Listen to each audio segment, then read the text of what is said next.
us have lost loved ones. Some of us perhaps are feeling anxious and depressed about our nation after the election. Perhaps a sense of disconnection with family and friends over different opinions about things.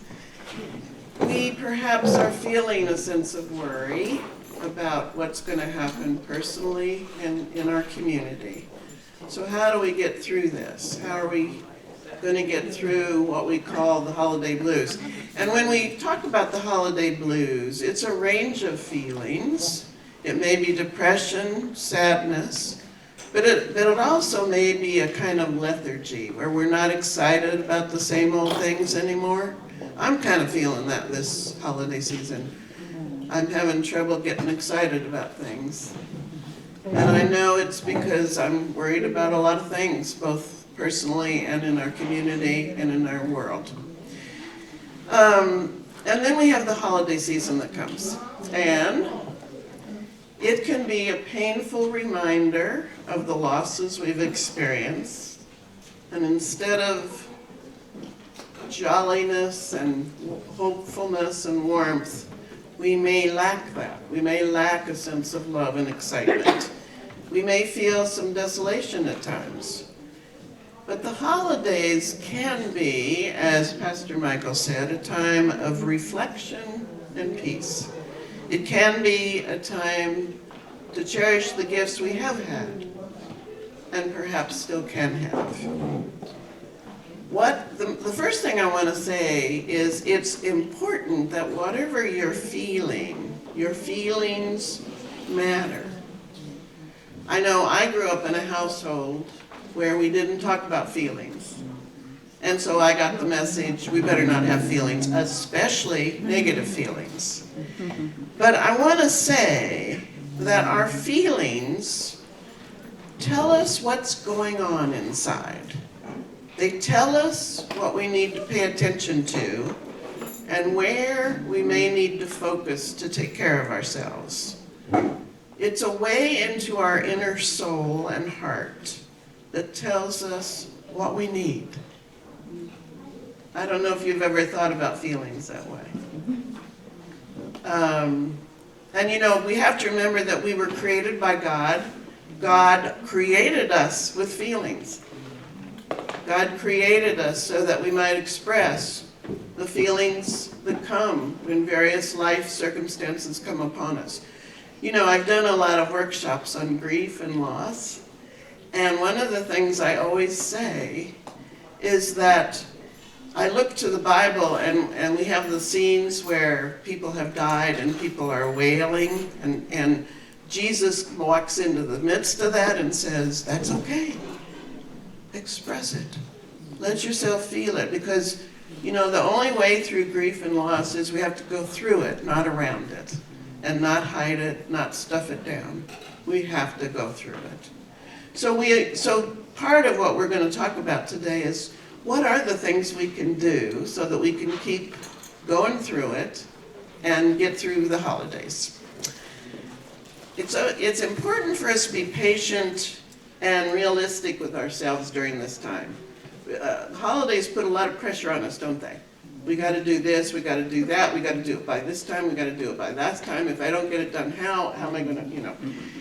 It is time to take the ought out of the holidays. And we'll talk more about that. I have a handout, and I was just going to hand it out and let you walk through with me as I go through it. I've got about 30, so if we run out, we can always copy some more.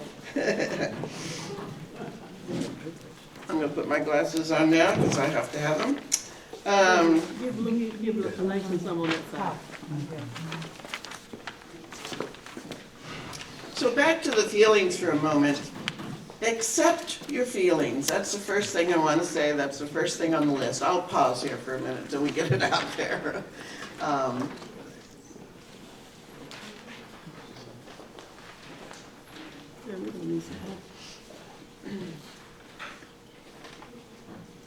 The room looks lovely, by the way. How festive it is. Feels really good walking in here. I wish I could take it home. Oh, and by the way, as we walk through this, I want you to raise your hands if you've got a question or you want to share something. There's no reason why we can't do that. I want this to be a conversational time amongst all of us, okay? So just raise your hand and we can add to it.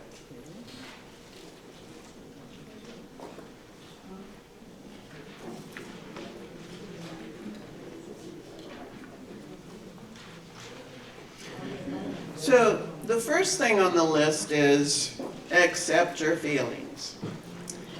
Just know that the feelings, they just are. They're part of our humanity. They're important to knowing ourselves. So express how you feel using words and sounds. Do you use sounds when you're in the depths? Groans. Try that. It helps me. I do it all the time.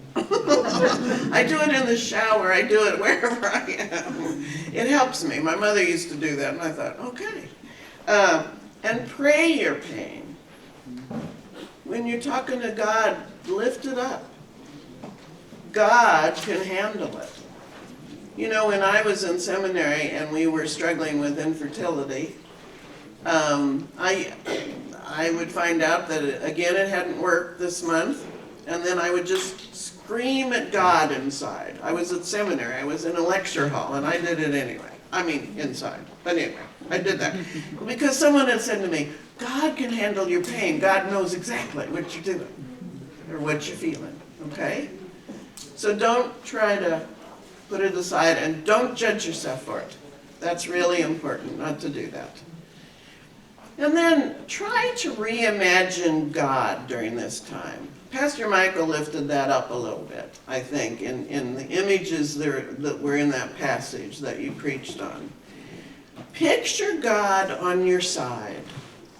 Imagine God grieving with you. Imagine God holding you. Imagine new roles for God. The mother eagle who holds her babies under her wings. That's a great image for comfort, I think. Notice ways you have not thought about seeing God before. In nature, God in nature, God in the kindness of others, God in the circumstances that remind you of God's presence and God's grace for you. So imagine, use your imagination to feel God in that way. Be kind and gentle with yourself. I already mentioned this. It's an important time to be patient with yourself, to be gentle with yourself. There's such high expectations, but when we get down to it, some of what comes up for us in the holidays is more fantasy than reality. The fantasy of past Christmases. But there's reality here right on the ground, and that's where it's important to stay. Be realistic about what you can expect of yourself and others. As I said before, leave ought out of the season. That's hard though, isn't it? Is that hard for us? Okay.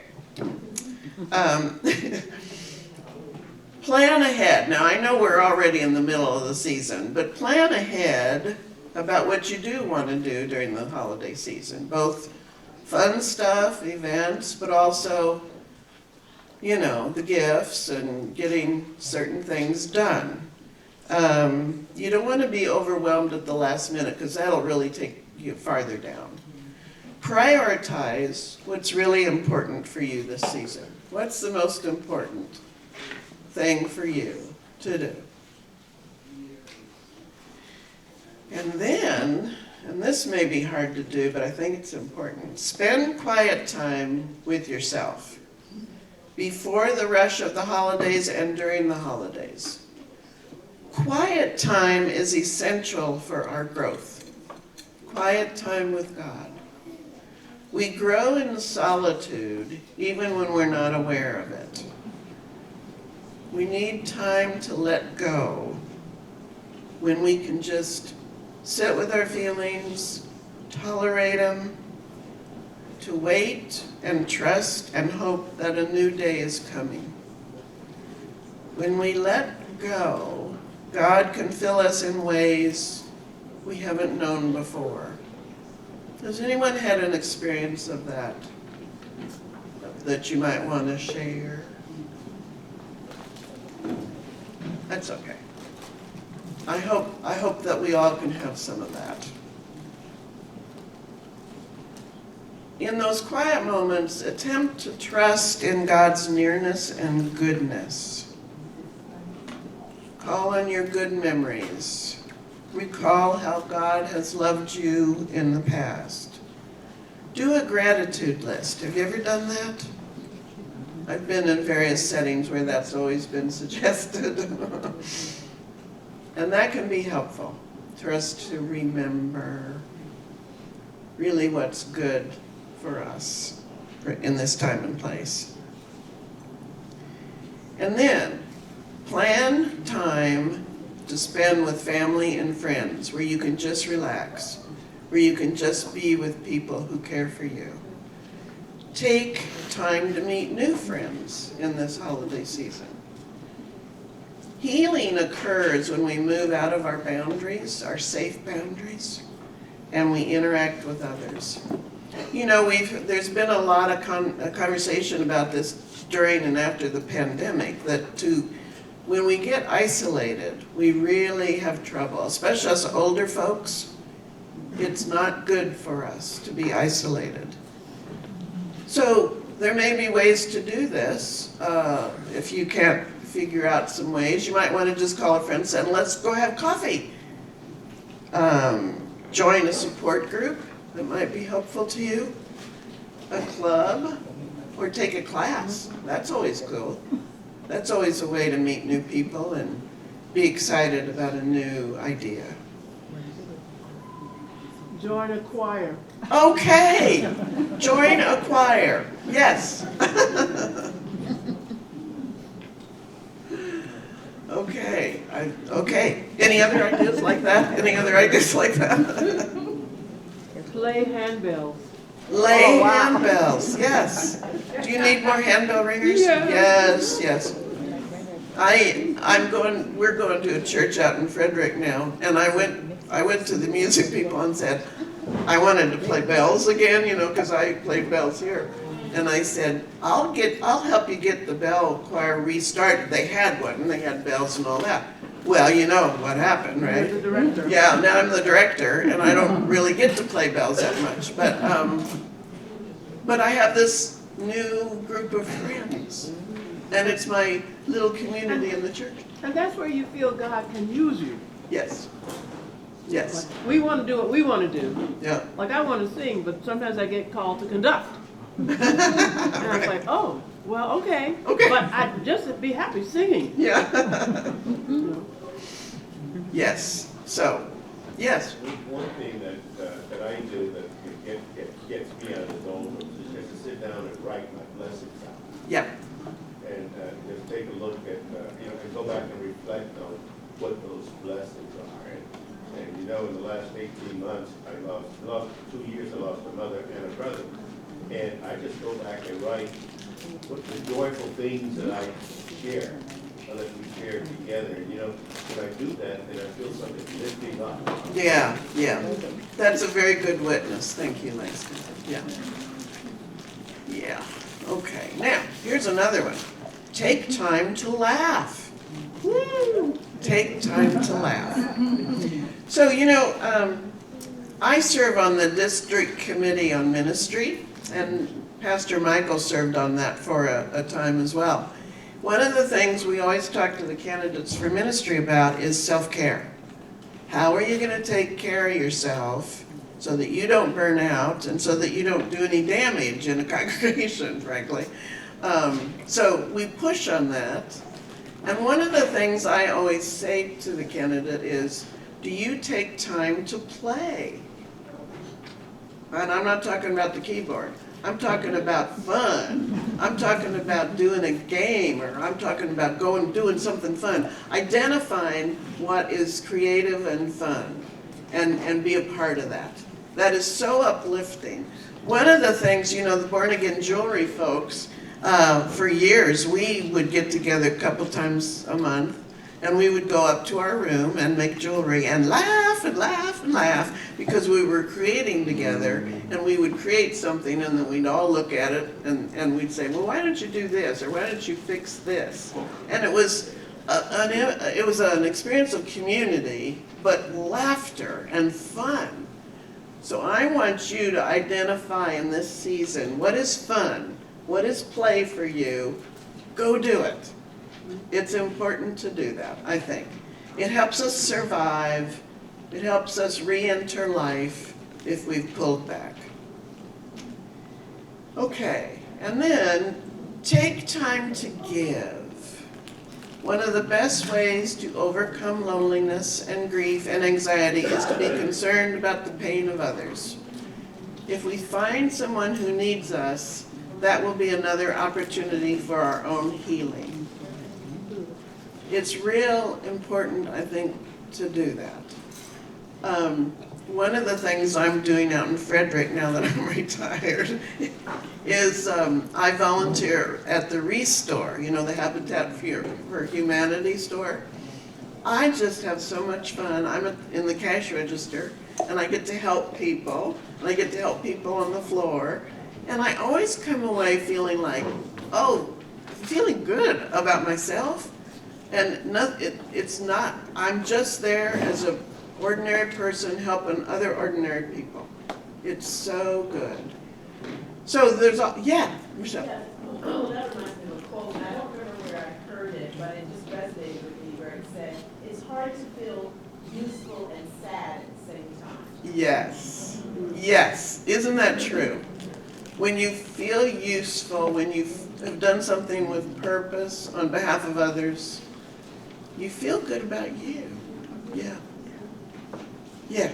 So I think that's an important one. And then the last thing I wanted to share is adjust cherished traditions of the holiday. And this gets to the prioritizing and what's really important. Try new things, instead of opening gifts on Christmas Day, you could open them on Christmas Eve. I'm sure some of you do that already. Maybe you could open gifts on New Year's Day. Have a little gathering of friends. Or on the 6th of January.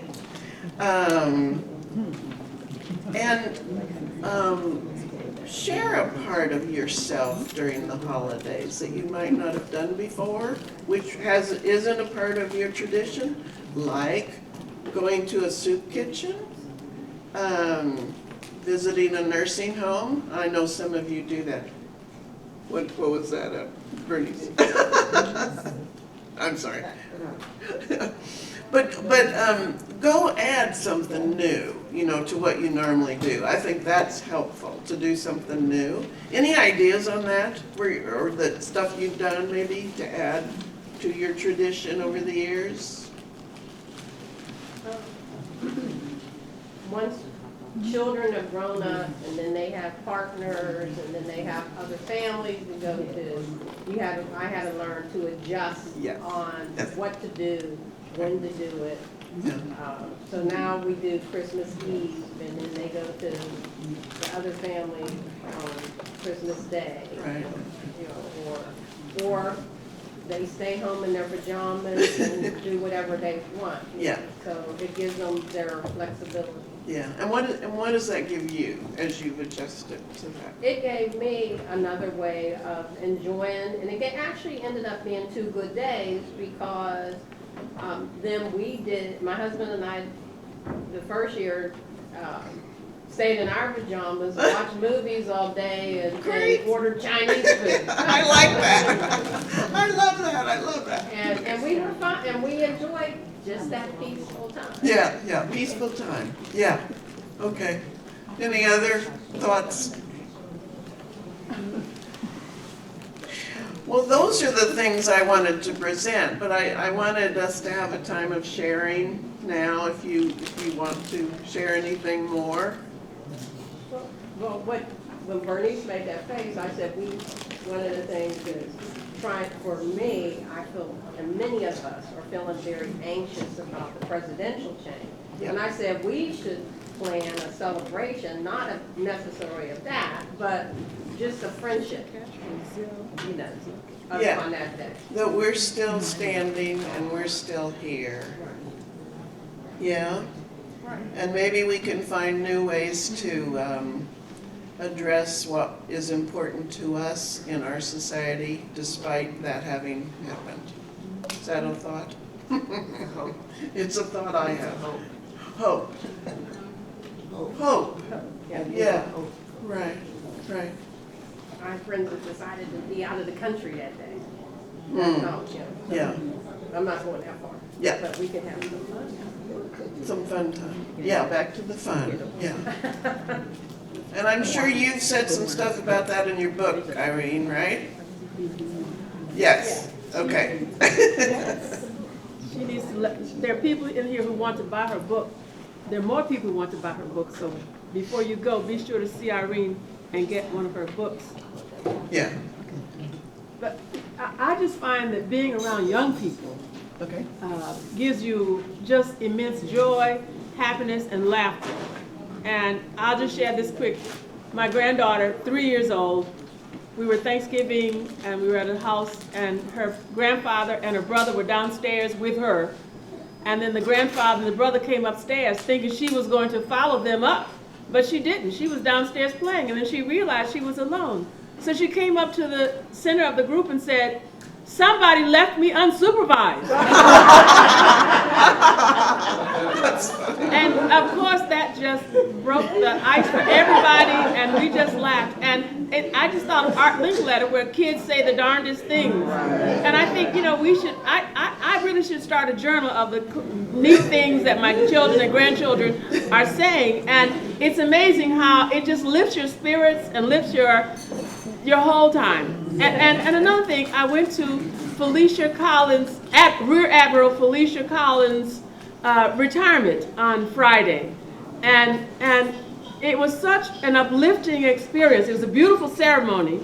And to see 4 black female rear admirals there to support her, and all the other HMO, whatever, HSS, whatever, human service, whatever, people, and see all that, it just lifted my spirits. I mean, I was floating on a cloud, just watching her retire, and the wonderful things they said, and her speech, her husband's speech, they gave her son a plaque, they gave her husband a plaque. It was like, wow, and it was like I had just never opened myself to somebody else's joy like that. Yeah. And it stayed with me the whole day and the next day too. Yeah. So I just say, live through somebody else's joy. If you don't have any joy, find somebody else who's got some joy and you just latch on to it.